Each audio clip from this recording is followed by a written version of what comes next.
Want to say I'm in support of Chick-fil-A. I don't even eat there that much, but I might just start eating more there to keep their name in support of this LGBT backlash. Right now the Chick-fil-A's company is experiencing a lot of backlash. But let's take a look at the article here. It says for Chick-fil-A's impact. Trumps any political culture war when it comes to controversial donations. So, not sure Donald Trump has to do that, but so Chick-fil-A has donated to a group that was considered to be anti-LGBT. So I have done some research on this, and what it's saying that Chick-fil-A basically donates to a Christian organization, and the organization had some issues with anti-LGBT. But let's take a look at the actual facts and what's going on with Chick-fil-A. Not to take too long on this. Yes, Chick-fil-A's foundation still donates to anti-LGBT causes. It's the sandwich. It says new tax filing from Chick-fil-A's chain Chick-fil-A charitable arms. Chick-fil-A Foundation shows that the company is still directly donating to organizations with fairly solid anti-LGBT outlooks. Per Think Progressive, the new release filing from 2017 shows that a hefty 1.65 million was donated to the Fellowship of Christian Athletes, which imposes a ban on homosexual acts for its employees, as well as general sex purity policy. So I read an article about that. This article is very misleading. What it said in the article is that it was a group of a group of athletes, which are a Christian group, and what they basically do practice sexual purity, but that's not just homosexual acts. They meant in general, as in they do not fornicate, like waiting for marriage. So it's saying that the organization had some issues with anti-LGBT, but it's not an actual anti-LGBT organization. That's a complete lie. But I want y'all to check out this video. So they're in Canada. Chick-fil-A is moving to Canada currently, and they opened their first Chick-fil-A restaurant there.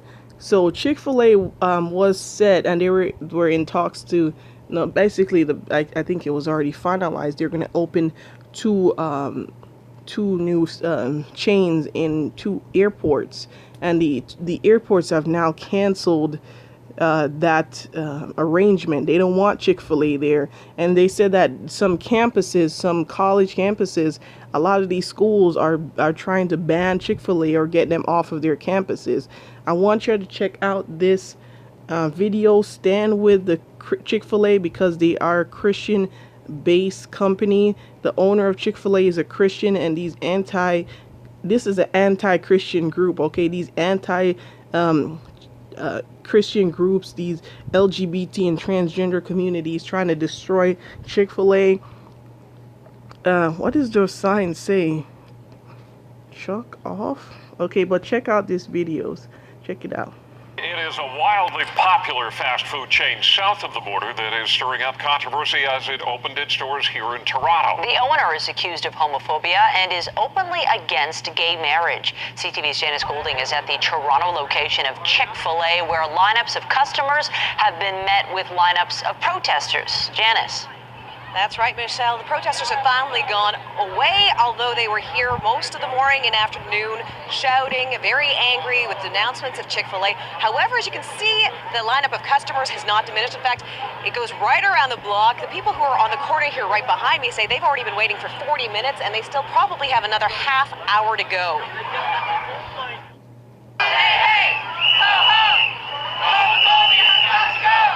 Brandishing signs like "Cluck Off" and Chick-fil-A abusing people and animals, protesters expressed their outrage over the opening of the first Chick-fil-A in Toronto.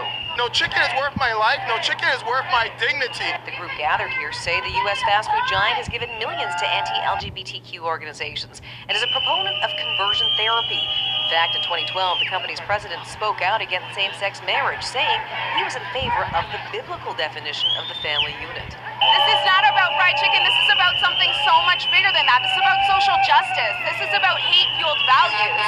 We are known for being the most ethno-racially diverse city in the world. Torontonians love diversity.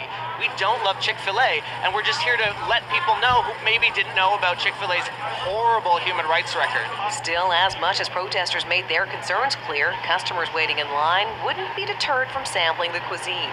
It was so good. Chicken's amazing, guys. Eat more chicken. Delicious. Really, really good. When I heard Chick-fil-A is opening in Canada, I got so excited and glad to be part of day one. Still others had a message of their own, one of support for Chick-fil-A and the company's values. You know, God bless Chick-fil-A. It's great food, and they have a right to stand for their convictions. I believe in the definition of marriage in a biblical way as well. In fact, evangelical Christian leader Charles McVitie stood in line for a sandwich today and accused the protesters surrounding him of attacking Christianity. There's no evidence. What, because they give money to family values? That's promoting hatred? This is nonsense. This is just anti-Christian bigotry. Attack them because they're Christians. Meanwhile, the operator of the Young and Bloor franchise issued this message today. We respect people's right to share their opinion and want all Torontonians to know they are welcome at Chick-fil-A Young and Bloor. Our focus is on offering a welcoming and respectful environment, and we encourage people to give us a try.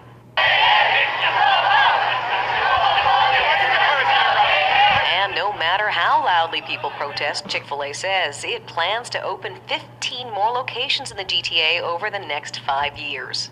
McVitie has organized the 20th annual Jesus in the City parade for tomorrow afternoon, and he's encouraging thousands of marchers to stop here to pray for freedom and security. He says that parade will get underway at around 1 p.m. Reporting live from Janice Golding. Now back to Michelle. Thank you, Janice.